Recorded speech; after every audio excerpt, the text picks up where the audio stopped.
बड़ी खबर यह है कि विश्व एड्स दिवस पर सीएम सुक्खू ने एक बड़ा ऐलान किया है। जो बच्चे एड्स से पीड़ित हैं, उनके लिए आगामी बजट में योजना लाएगी सरकार। बच्चों की पढ़ाई और उनके जीवन के उत्थान के लिए योजना लाई जाएगी।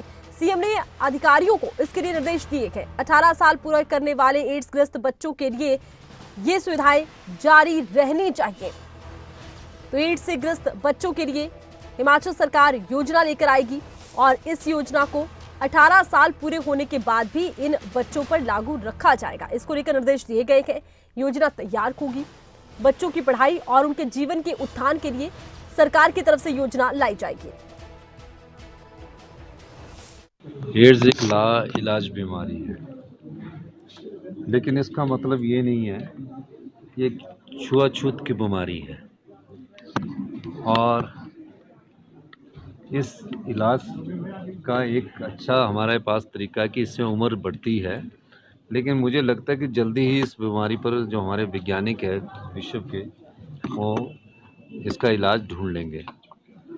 मेरा मानना है कि हिमाचल में 5500 के करीब एड्स के ग्रसित लोग हैं और समाज भी अब उनको थोड़ा धीरे धीरे स्वीकार करने लगा है और समाज को स्वीकार भी करना चाहिए।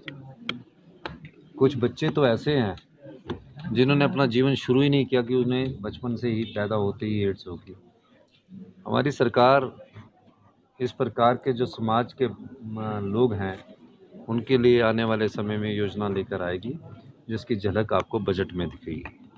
मेरा ये मानना है कि आज एड्स दिवस के रूप में हमें सावधानी बरतनी चाहिए और उन लोगों को स्वीकार करना चाहिए जो एड्स से ग्रसित है, किस कारण हुए उन कारणों पर ना जाकर उन्हें अपनाना चाहिए। और आज खुशी है कि हिमाचल प्रदेश के लोग उन लोगों को अपना रहे हैं जो आज से 20 साल पहले जो हम देखा करते थे, स्थिति कुछ और हुआ करती थी। आज बहुत परिवर्तन उस पर।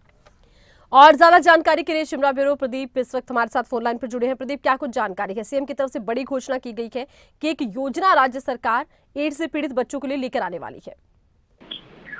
बिल्कुल, देखिए, आज विश्व एड्स दिवस है तो राज्य स्तरीय कार्यक्रम पीटरहॉफ में हुआ है और उसमें मुख्यमंत्री खुद मौजूद रहे। इस दौरान जो स्कूली छात्र उन्होंने रैली भी निकाली एड्स जागरूकता को लेकर और उसको हरी झंडी दिखाकर मुख्यमंत्री ने रवाना किया। स्वास्थ्य मंत्री कर्नल धन्याम शांडिल भी उसमें मौजूद रहे और एक पूरा कार्यक्रम हुआ है, बड़ा कार्यक्रम हुआ है। इसमें मुख्यमंत्री ने भी मंच से भी कहा और उसके बाद उन्होंने मीडिया से भी बात करते हुए कहा कि एड्स एक लाइलाज बीमारी है, लेकिन अगर इसका इलाज किया जाता है तो उम्र को बढ़ाया जा सकता है।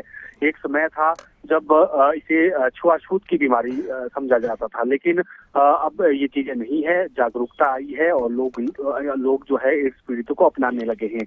लेकिन जिस तरह से हिमाचल में राज्य सरकार ने सुखाश्रय योजना शुरू की है, जो बेसहारा बच्चे हैं, ठीक इसी तरह से जो एड्स पीड़ित बच्चे हैं जिनकी अपनी कोई गलती नहीं होती है, उनके माता पिता को एड्स होता है और वो भी एड्स पीड़ित हो जाते हैं और पैदा होते ही एड्स पीड़ित बच्चे बन जाते हैं। तो ऐसे में राज्य सरकार की तरफ से उनके लिए 18 वर्ष तक की एक योजना है, उनकी मदद की जाती है, पढ़ाई में भी उनको स्टाइपेंड भी दिया जाता है। लेकिन मुख्यमंत्री ने कहा कि इसे आगे बढ़ाया जाना चाहिए और हम इस तरह की योजना बनाएंगे ताकि इन बच्चों का भविष्य भी सुरक्षित हो, उनको रोजगार के अवसर मिल सके। इसके लिए बजट में आने वाले समय में योजना लाई जाएगी। तो ये एक बड़ा ऐलान मुख्यमंत्री ने किया है। उन्होंने कहा कि चाहे पढ़ाई की बात हो, उनका जीवन स्तर सुधारना हो, इसके लिए हम ये योजना यहाँ पर लाने वाले हैं। और जो एड्स पीड़ित लोग हैं उनकी भी राज्य सरकार पूरी मदद जो है वो कर रही है। हिमाचल की बात करें तो इस वक्त लगभग 5500 एड्स पीड़ित मरीज यहाँ पर प्रदेश में हैं और ऐसे में उनका जीवन जो है वो ठीक से रहे, लोगों के बीच में उनकी स्वीकार्यता रहे और वो अपना जीवन सामान्य तरीके से चलाए। इसको लेकर आने वाले समय में बजट में राज्य सरकार कोई बड़ी योजना लाएगी, इस बात को मुख्यमंत्री ने कहा है। जी।